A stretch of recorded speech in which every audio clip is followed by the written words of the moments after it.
안녕하십니까? 국회 개조 TV 유권자 논단입니다. 어떤 혁명일까요? 한번 같이 생각해 보시겠습니다. 우리는 혁명이란 단어를 여러 뜻으로 씁니다. 학문이나 예술은 물론 경제와 정치 현상에 관해서도 이 말을 사용합니다. 미술에서 처음 원근법을 도입했을 때처럼 기존 관점을 확연하게 바꿀 때 이 말을 쓰죠. 우리가 산업혁명이라 할 때는 생산과 판매 양식이 과거와는 비교할 수 없이 바뀌었다는 뜻입니다. 왕정에서 민주공화정으로 바뀐 것은 권력 주체가 바뀐 것이니 혁명이라고 합니다.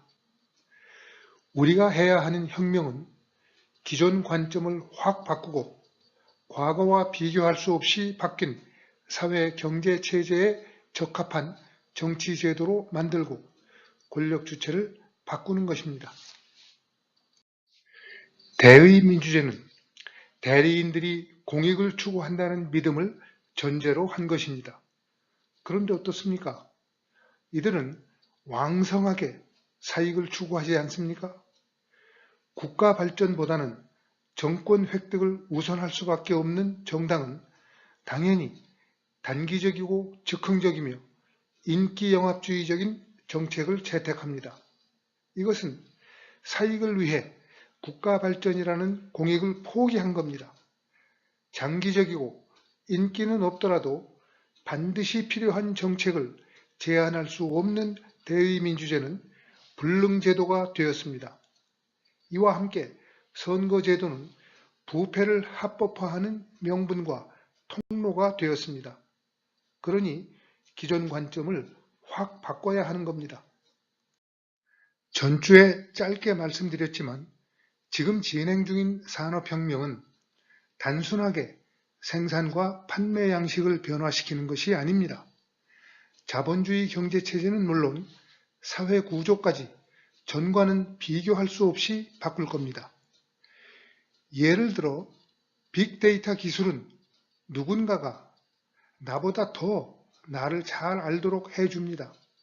이 정보를 활용해 생산과 판매가 이루어진다면 효율은 엄청나게 증가할 겁니다.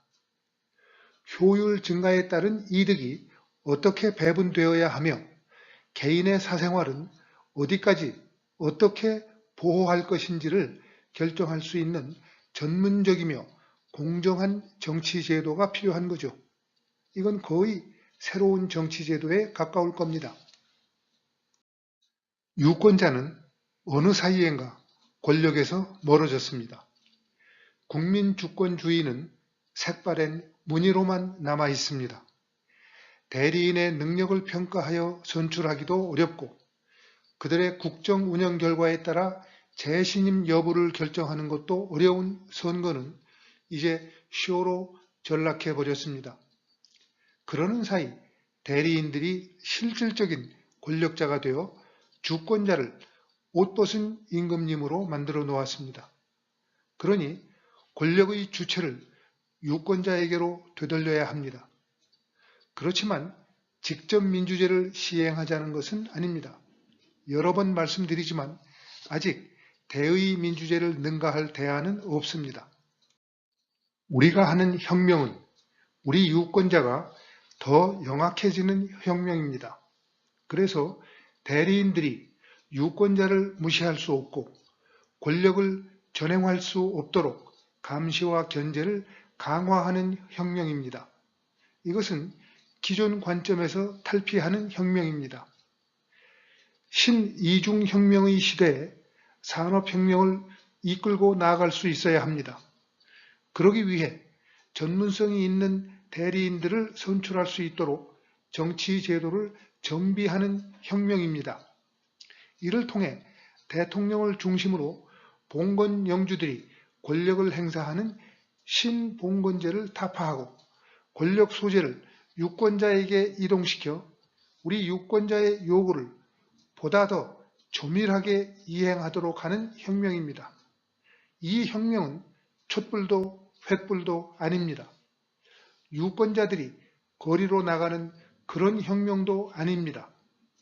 폭력을 수반하지 않습니다. 다만 가상 공간에서 효율, 평등, 반부패, 투명성을 요구하는 조용히 타오르는 열정입니다. 다음 주에는 방법론을 가지고 찾아뵙겠습니다. 안녕히 계십시오.